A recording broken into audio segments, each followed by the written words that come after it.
এই কারণেই বলি ভাই, আত্মীয় স্বজন বলেন, বন্ধু বান্ধব বলেন, কারোর সাথে যোগাযোগ নেই, সবার সাথে যোগাযোগ বন্ধ। তো ইদানিং দেখতেছি প্রবাসীদেরকে নিয়ে অনেকেই সমালোচনা করতেছে ইদানিং বেশি। প্রবাসে আসার পরে নাকি সবাই বেইমান হয়ে যায়। তো একটা কথা বলি কি ভাই, এখানে আমাদের কোনো কাজের বুয়া নাই যে আমাদেরকে সবসময় রান্না করে খাওয়াইবো, বা আমরা ডিউটি শেষ করে আইলে সবকিছু রান্না পামু, শুধু খামু আর ঘুমামু, ওইরকমটা না। আপনার সকাল 9:30টার দিকে ঘুম থেকে উঠতে হয়। ঘুম থেকে ওঠার পরেই 10টার মধ্যেই আমাদের ডিউটিতে থাকতে হয়। 10টার থেকে ডিউটি করি। দুপুরে যদি লাঞ্চের টাইম পাই, সর্বোচ্চ 1 ঘন্টা। 1 ঘন্টা লাঞ্চের বেশি পাওয়া যায় না। 1 ঘন্টা ওইটার ভিতরে আবার রুমে যাওয়ার টাইম, রুম থেকে ডিউটি আসার টাইম। ওইখান থেকে 15 থেকে 30 মিনিট চলে যায় আসা যাওয়ার। তার মধ্যে আবার 30 মিনিটের মধ্যে খাবার খাইতে হয়। তা আমরা সময়টাই পাই কই।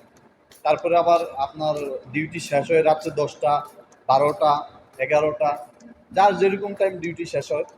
আবার এমনও লোক আছে প্রবাসে 12টা, 1টা, 2টা পর্যন্ত ডিউটি করে। আমরা যত আবাসিক হোটেল ডিউটি করি, আমাদের ডিউটিটা একটু কম। আমাদের ডিউটি 10টার দিকে শেষ হয়ে যায়। 10টার দিকে ডিউটি শেষ হওয়ার পরেও আরও অশান্তি, কোনো শান্তি নেই।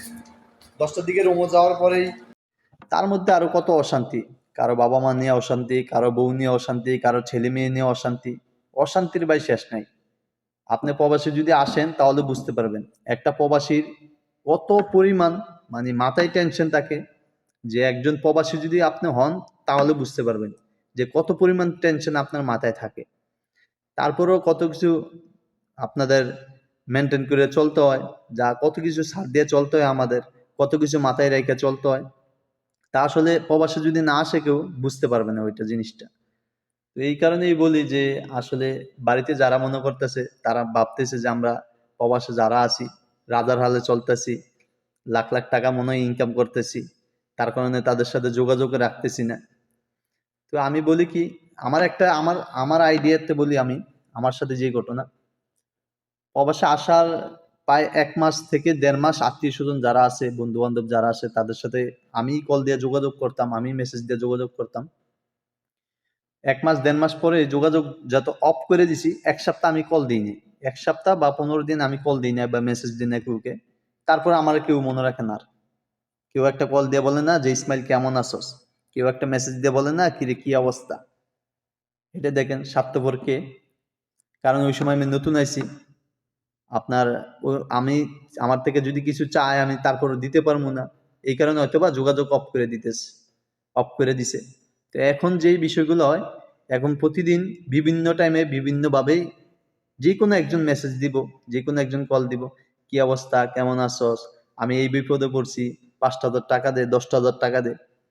মানে ম্যাক্সিমাম মানে ঘটনা ঘটেই প্রতিদিনই। প্রতিদিন বলেন বা 4 দিন পরে বলেন, 5 দিন পরে বলেন, এমন ঘটনা প্রতিদিনই ঘটে।